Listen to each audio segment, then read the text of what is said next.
The circus, from freaks to flying acrobats, from giant to miniature. The circus has had us oohing and eyeing for as long as we can remember. Commonly found under the big tent is juggling, unicycling, wire, tumbling, and an assortment of other aerials and apparatuses ranging from mobile to stationary, silk to steel. Many circuses even use animals, creating death-defying feats and reaching out to the ethos of the audience. But the industry is rapidly changing. Circuses are focusing more on presentation and aesthetics than laughs. The ring is slowly converting into a stage. The spectacle is diminishing, and the acts are starting to string together to create a storyline. We start to see companies appear in a number of metropolitan locations, including the Actors Gymnasium in Chicago, teaching the art of performance. This fascinating change from showcase to theater truly shows how much the circus has evolved. Overall, this transformation has redefined circus as we know it. The circus started in the late 1750s with Philip Astley, an Englishman who presented his horse show in a circle, which he often called a circus or a ring. By the 1770s, Astley began adding acrobats, jugglers, clowns, and other show animals to entertain the audience in between equestrian acts. The idea of a show ring really captured the audience's attention. As Astley's show thrived, so did the concept of an entertainment ring with multiple acts going at once. This new concept spread through Europe. It made its way to the United States. In 1793, John Bill Ricketts opened a one-ring circus in Philadelphia. His show was so popular that President George Washington rode into town to see the show. While Americans expanded west, the circus traveled along with them. In order to accommodate the constant travel of the circus in 1825, Joshua Purdy Brown, a businessman, brought up using a canvas tent to house the entertainment instead of using traditional wooden buildings. This brought the circus to their audience instead of having to bring the audience to them. Easy setup, easy takedown, and even easier transportation. From these concepts emerged the three-ring circus. The Barnum and Bailey Circus was founded by James Anthony Bailey and P.T. Barnum in 1919. In the same year, they merged with the Ringling Brothers Circus. Ringling had bought Barnum and Bailey in 1907, but they had run as two separate circuses until 1919. Soon, the greatest show on earth was the most popular circus in America. They stopped carrying their canvas tents and started renting out stadiums and arenas. The Barnum and Bailey Circus, along with many more American family troupes, are what we think of as circus today. Sylvia Hernandez de Stassi grew up touring with the circus and had a family troupe called the Hernandez Troupe. She started performing when she was 7 years old. We traveled. First, we started just traveling in the summer, but then we got more and more work, and then we started touring during the school year. So I stopped touring to school. Homeschooling circus performers is not unique to the Hernandez Troupe. Many circus performers and troupes across America found it necessary to homeschool due to the constant travel of the circus. Despite the rapid change in location, many circuses were able to bring their elephants, horses, lions, and other animals along with them. Animal training became a very common and exciting act in the circus.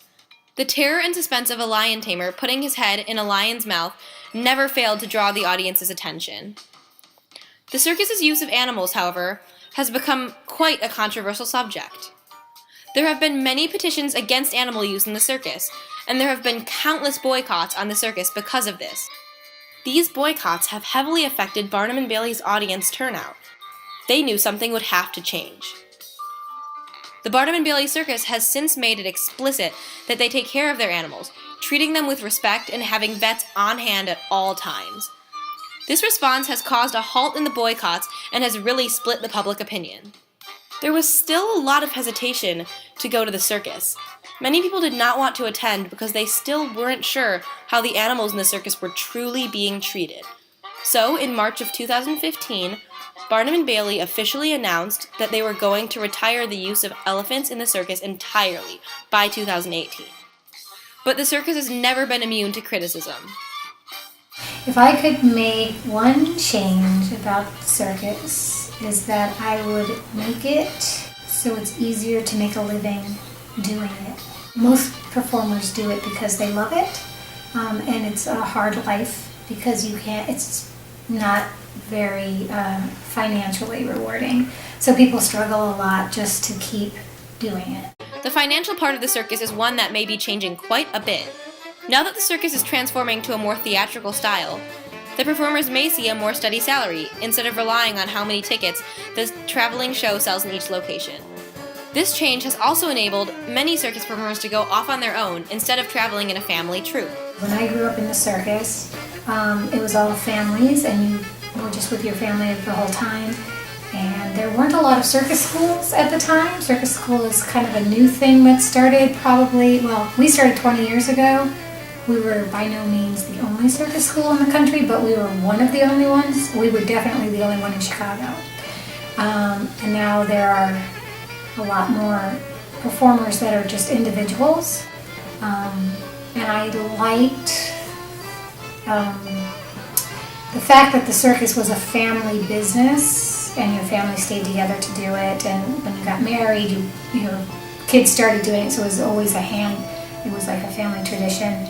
And that is not really the case anymore because a big troupe can't make a living anymore because it's too expensive. So now most of the circus performers are individual people, and a lot of the acts are like one person or maybe two person, but not like a big 7-person troupe.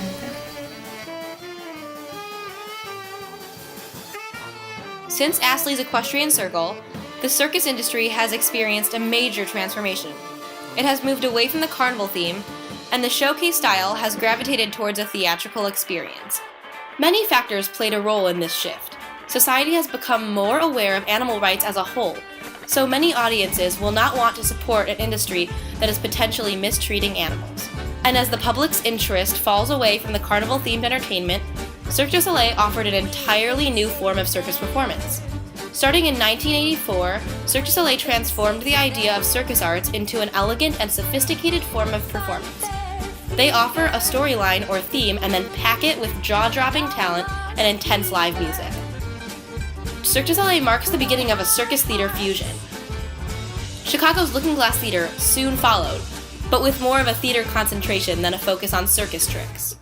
The Lookingglass Theater was founded by Northwestern University graduates in 1988, with the mission to create a new, innovative way to go about theater. They use circus arts as a strong influence in many of their performances. Sylvia's husband, Larry DeStassi, was a member of the Lookingglass Ensemble. He and the other ensemble members started to learn acrobatic skills such as handsprings and backflips in order to bring more to the stage. After many late-night brainstorming sessions at Lookingglass, Larry and Sylvia, along with Tony Adler and Carl Koch, who they knew through Lookingglass at the time, decided to pull their money and make their dream a reality. They called it the Actors Gymnasium. The Actors Gymnasium was officially founded in 1995 with the mission to bring a new physicality to the American theater. They wanted a place where adult performers could learn new skills to become super physical performers. They also wanted to give regular people the opportunity to learn circus arts, which were skills that were not widely popular outside of the circus world. Circus is now a huge part of the theater community, especially in Chicago. With productions like Pippin on Broadway coming soon to Chicago, circus theater has really hit the mainstream. Lookingglass was one of the pioneers of the circus theater movement in Chicago, but today, aerial dance and circus-infused theater is everywhere. The circus has seen many different styles of performance. We start to see more and more recreational use of circus arts, including aerial dance and aerial yoga. From Barnum and Bailey to the Actors Gymnasium, circus has and will continue to evolve.